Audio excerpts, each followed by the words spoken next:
আল্লাহ সুবহানাহু ওয়া তাআলা বলছেন লিকুল্লিন জাআলনা মিনকুম শিরআতাও ওয়া মিনহাজা। আমি তোমাদের প্রত্যেককে একটি করে শরীয়ত, একটি করে মানহাজ দিয়েছি। মানহাজটা হচ্ছে চলার পথ, পদ্ধতি। আমরা একটি কথা উল্লেখ করেছি, শব্দটা মানহাজুস সালাফ, সালাফদের মানহাজ, সালাফদের চলার পথ। এখানে সালাফ বলতে পূর্বপুরুষ, পূর্বসরী, তারা হচ্ছেন সাহাবায়ে কেরাম।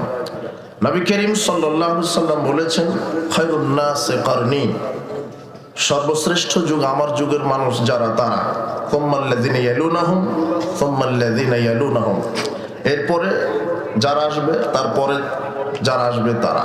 তাহলে বোঝা যাচ্ছে যে রাসূল সাল্লাল্লাহু আলাইহি সাল্লামের যুগের মানুষ সর্বশ্রেষ্ঠ তারা হচ্ছেন সাহাবায়ে কেরাম, এরপরে তাবিঈন, এরপরে তাবিঈগণ, এনারাই হচ্ছেন সালাফ। আর এদেরকে নবী করিম সাল্লাল্লাহু আলাইহি সাল্লাম নিজে তাদের পথ, তাদের মত অনুসরণে আমাদের জীবনকে বাস্তবায়ন করতে বলেছেন। আল্লাহ সুবহানাহু ওয়া তাআলা কোরআন মাজিদে এভাবে বলেছেন ওয়াস-সাবিকুনাল আউয়ালুনা মিনাল মুহাজিরিন ওয়াল আনসার।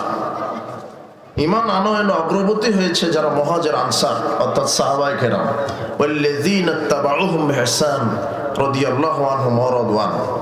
এবং আল্লাহ সুবহানাহু ওয়া তাআলা বলছেন যে যারা নিষ্ঠার সাথে তাদেরকে অনুসরণ করেছে, এখানে তাদেরকে বলতে সাহাবীদেরকে। তাহলে আমাদের ঈমান, আমাদের আমল, আমাদের কর্ম, আমাদের সমাজনীতি, অর্থনীতি, রাজনীতি, সবকিছুই যে বিষয়টি কন্ট্রোল করে, নিয়ন্ত্রণ করে, সেটা হচ্ছে মানহাজুস সালাফ। যদি আমরা নবী করিম সাল্লাল্লাহু আলাইহি সাল্লাম যেভাবে কোরআন হাদিস বলেছেন, বুঝিয়েছেন, সালাফগণ সাহাবায়ে কেরাম যেভাবে কোরআন হাদিস বুঝেছেন, তার বাহিরে যদি আমরা কোরআন হাদিস বোঝার চেষ্টা করি তাহলে আমরা পথভ্রষ্ট হয়ে যাব। কোরআন হাদিস বুঝতে হবে সালাফদের মতো করে, এর বাহিরে বুঝতে গেলে পথভ্রষ্ট হতে হবে, ভ্রান্ত পথে চলে যেতে হবে। মানহাজটা চলার পথ, মানহাজ আরবি, এর বাংলাটা হচ্ছে চলার পথ। আমি ঈমান আনবো কিভাবে, আমল করব কিভাবে, কোরআন হাদিস বুঝবো কিভাবে, আমার সার্বিক জীবন। মানহাজ শব্দটা ব্যাপক একটা অর্থবোধক শব্দ। মানুষের জন্ম থেকে মৃত্যু পর্যন্ত প্রত্যেকটা কর্মক্ষেত্রই যে বিষয়টা নিয়ন্ত্রণ করে সেটা হলো মানহাজ। বলেন তো সেটা কি? মানহাজ। আমার ঈমানটা সেটাও নিয়ন্ত্রণ করবে মানহাজ, আর সেটা হচ্ছে মানহাজুস সালাফ, সালাফদের মানহাজ। আমি ঈমান আনবো কিভাবে? যেভাবে নবী করিম সাল্লাল্লাহু আলাইহি সাল্লাম ঈমান এনেছেন, সাহাবায়ে কেরাম ঈমান এনেছেন আল্লাহর প্রতি, নবী রাসূলদের প্রতি, পরকালের প্রতি, তাকদীরের প্রতি, কিতাব সমূহের প্রতি।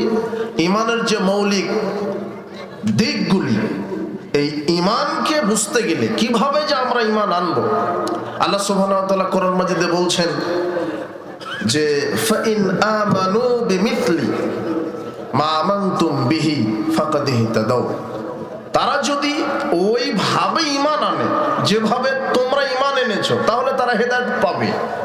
এখানে আমরা যদি ঈমান আনি, বিশ্বাস স্থাপন করি ওইভাবে যেইভাবে নবী করিম সাল্লাল্লাহু আলাইহি সাল্লাম এবং সাহাবায়ে কেরাম যেভাবে ঈমান এনেছে, ওইভাবেই যদি আমরা ঈমান আনি তাহলে আমরা হেদায়েত পাবো।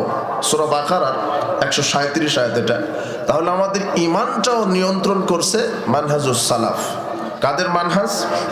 সালাফদের মানহাজ।